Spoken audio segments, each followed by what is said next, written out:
Welcome to the Devil's Note. Album reviews of past, present, and tomorrow. Today we're going to be talking about a band that needs no introduction. I'm talking about fucking Metallica. Metallica just gets their start in 1981 when drummer Lars Ulrich places an ad in the paper for musicians in the metal. James Hetfield answers this ad. And with James Hetfield comes bass player Ron McGovney, who is James's childhood friend and playing in the local garage band called Leather Charm. This lineup still needed a guitar player, being as James was just singing at that point and not playing guitar. James and Lars decide to run an ad in the paper. Dave Mustaine answers this ad, and after seeing how expensive and nice his equipment is, they decide to have him join Metallica. This lineup will be short-lived. By late 1982, growing tensions between Dave Mustaine, Lars, and Ron McGovney would cause Ron McGovney to leave the group, with the situation of Dave Mustaine pouring beer into his bass, the straw breaking the camel's back.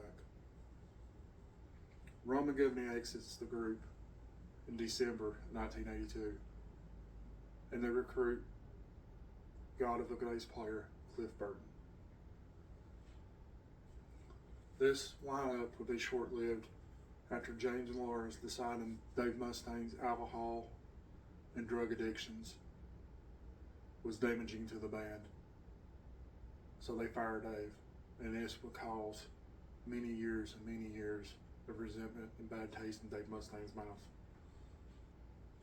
Although, when leaving the group, he forms Megadeth, a god of a metal band in itself. Well, the same day, later that afternoon, they recruit guitar player Kirk Hammett from Exodus, and the legendary lineup was set. However, tragedy was struck in September 1986 while on tour for Master of Puppets in Sweden. A bus crash, throwing Cliff Burton from the top bunk out the window and the bus rolling over on him and killing him. The band would never really get over this. Still being on tour for Master of Puppets, they had to audition bass players. And mega fan Jason Newsted was the lucky guy.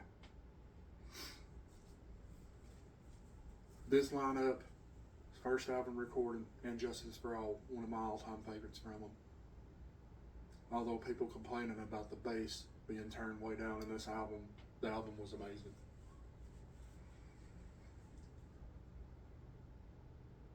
Anybody that really knows me knows Metallica is my all-time favorite band. I've listened to them since I can remember. I know Kindergarten the Black album. I never really fit in for this, but who gives a shit? Metallica was the band I went to. The Black album would reach a major commercial success for the first time with songs like Enter Sandman, Sad But True. The album we're going to be talking about today was released in 1996 called Load. This is the big box set they released for it. Load and the album after, in 97, Reload, was originally going to be released as a double album, but they decided at the last minute to split the album and release them 2 different years. The box set is massive, just like the Injustice and the Ride the Lightning and Kill 'Em All and Master of Puppets. I have them all except Master of Puppets, and it's so expensive, like $1,500 for a used copy. Load just released this past year. It's loaded with all kinds of things. So today we're going to be going through the box set and some of the favorite tracks I have off this album. First, the box, actual box. It's really hard cardboard like the other ones come in, thick. And on the spine it has load, and the year it came out, 1986. The back, it's got the Ninja Star logo.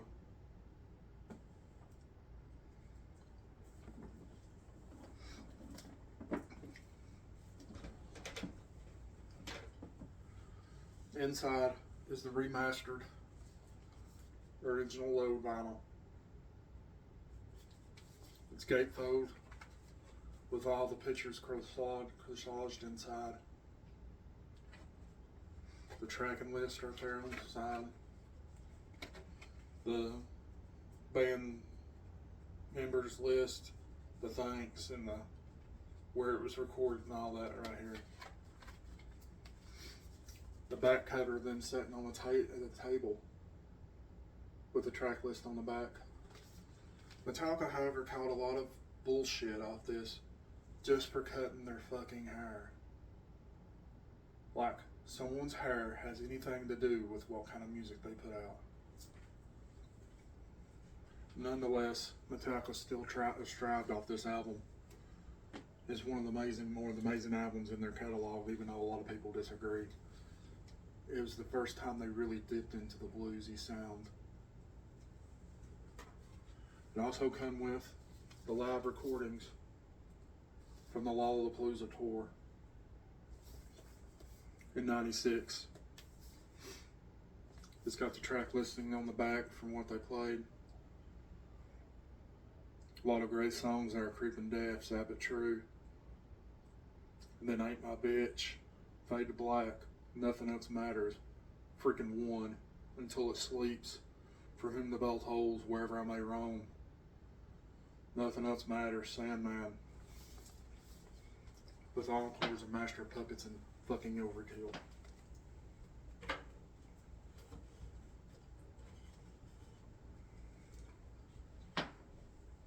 This box set also comes with this picture disc, 7-inch vinyl of Mama Said and a live recording of Ain't My Bitch.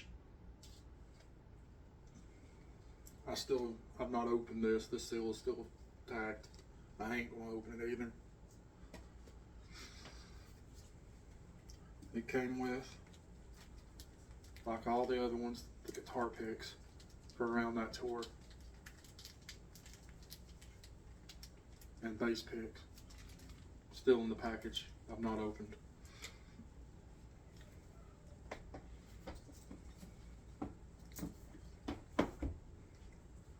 This patch, the Flaming Skull thing, freaking awesome.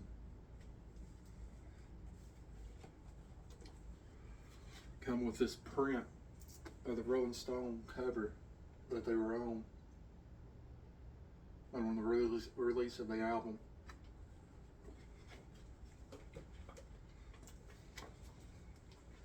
A tour poster from the Lollapalooza tour in '96, featuring them as one headliner for one night and Soundgarden for the other.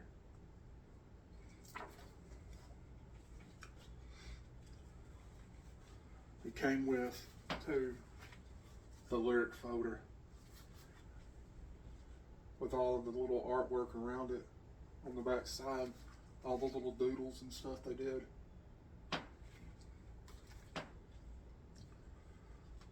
Inside it has the lyric sheets and the working titles of a lot of the legendary songs, like Ain't My Bitch Was This My Bitch. And it has some of their little artworks inside too.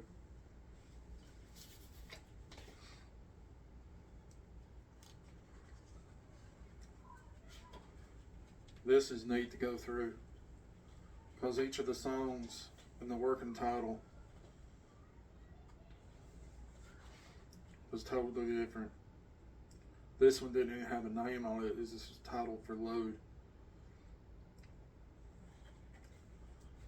It was King Nothing.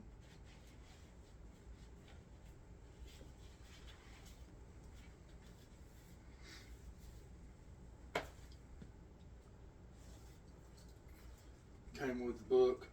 This hardback book is full of all kinds of, on the front pages is the load picture on the front, which, yes, it is a nasty blood looking microscopic shot of a load, literally.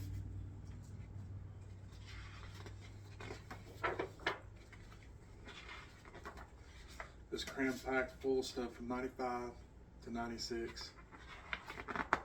On the recordings, all of the production notes inside, breakdowns, the tracking,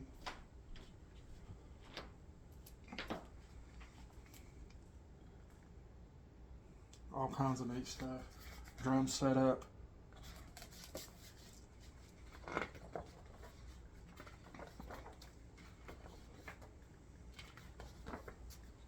Some more tracking info. All kinds of pictures from behind the scenes and in the studios and the recording process. If you're a Metallica nerd, this stuff is packed plumb full of all kinds of cool information. Their accounts of everything. The video for King Nothing.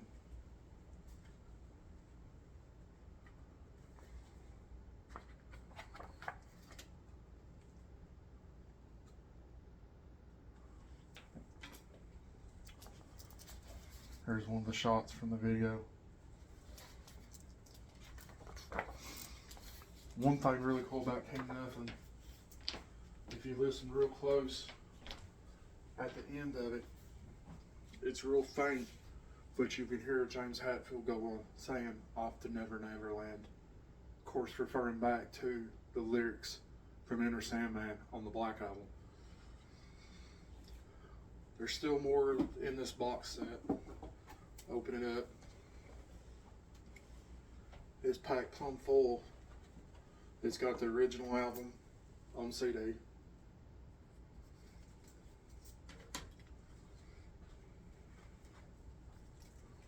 Live performances on DVD. And these two are the CDs, but the DVDs are only on this side. And it has these some kind of cards I've never opened, so I don't even know what they look like. But I'm not going to open them.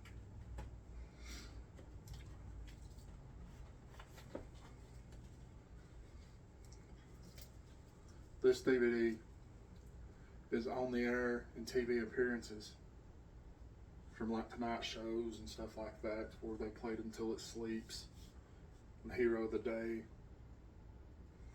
All great tracks from this album. Here's B-side and rarities.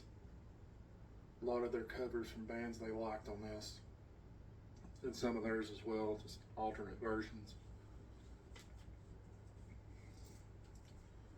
This one's studio shit. Literally, that's what they call it. Studio shit. It's from November 1995. Rehearsals and writing process. Here's from the Swedish tour DVD. Has some great songs on this one. Creeping Death, Sabbath True, Ain't My Bitch, Whiplash, Bleeding Me. Oh, great song. One, freaking Devil's Dance. This was after. This was when Load was released. Devil's Dance being a track off Load. Although, wrote at the same time.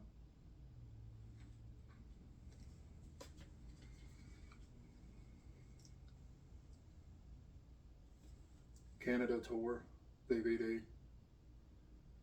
The song lineup on this: Creeping Death, Master Puppets, Wherever I May Roam, Harvester Sorrow, Fade to Black, Two Before, For Whom the Bell Tolls, Devil's Dance, Seek and Destroy, Nothing Else Matters, One, Sabbath True, Sandman, So Fucking What. It's got the sound check on it, backstage footage.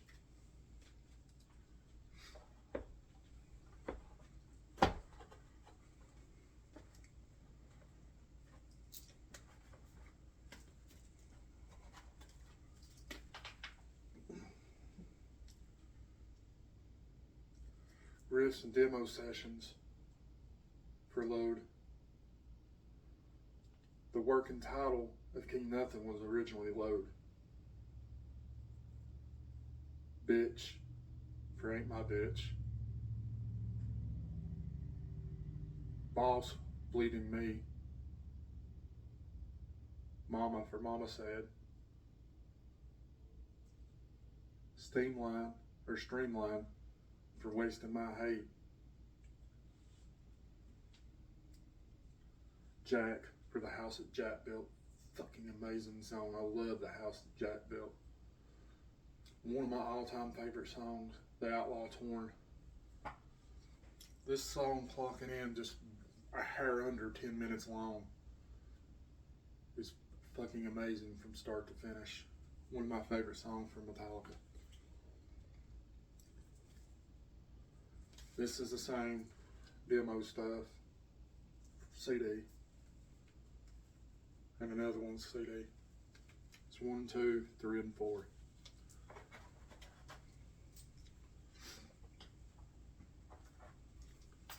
And then got club shows and rehearsals, CD. Bunch of legendary tracks on this as well. And the 2 up sleeves, 1. Fade to Black, House That Jack Built, Last Caress, Whiplash, Motor Breath, breaking out some old ones there.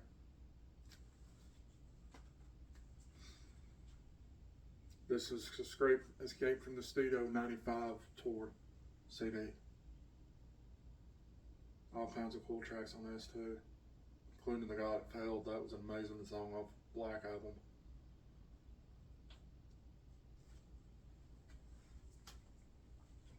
Also come with these tour liniments too, like the others box sets did.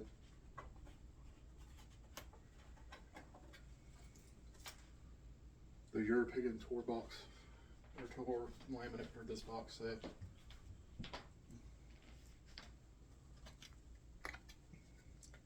Then the North American one.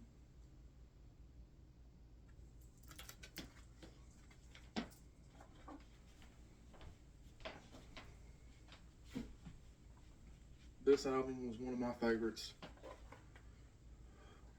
Although, in all honesty, Metallica has not done a bad album other than Saint Anger. And it grows on me after a while. Load is one of my favorite albums altogether. The blues influence in it. Some of my favorite tracks are off this album. Load and Reload caught a lot of shit, but are amazing albums in themselves.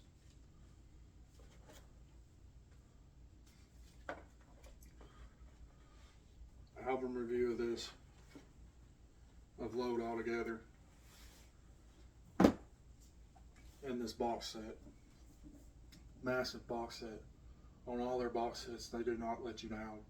It's packed full of all kinds of behind the scenes, in studio, working titles, just all kinds of stuff you can just read and read for hours. I still ain't completely went through this box set. The album, start to finish, hands down, 5 devil horns. Musicianship they really got in depth into the blues sound and guitar work. The vocals, James really explores his vocals on this album and really pushes it. With the track like Mama Said, honestly being borderline almost country in a sense. James really pushes his vocals on all the songs on here, especially like Outlaw Torn, Mama Said, The House That Jack Built. It's a very exploring and experimental album for Metallica.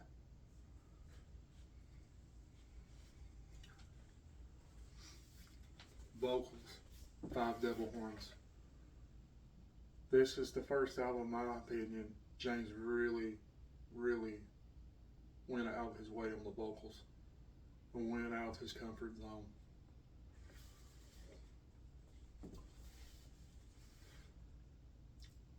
artwork, although I'm not big on what the picture is, it was a neat concept. A microscopic picture of a bloody load. Although I love the inside of cover where it has the collage of pictures from the album booklet.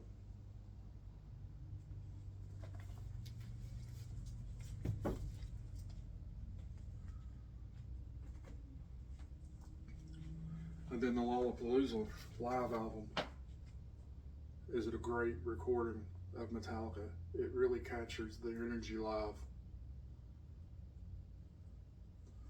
And Overkill, Lemmy plays on it. On the inside, it folds out, it's 3 discs, and there's Lemmy with Lars, Newstead, Kurt Hammett, and James fucking Hetfield.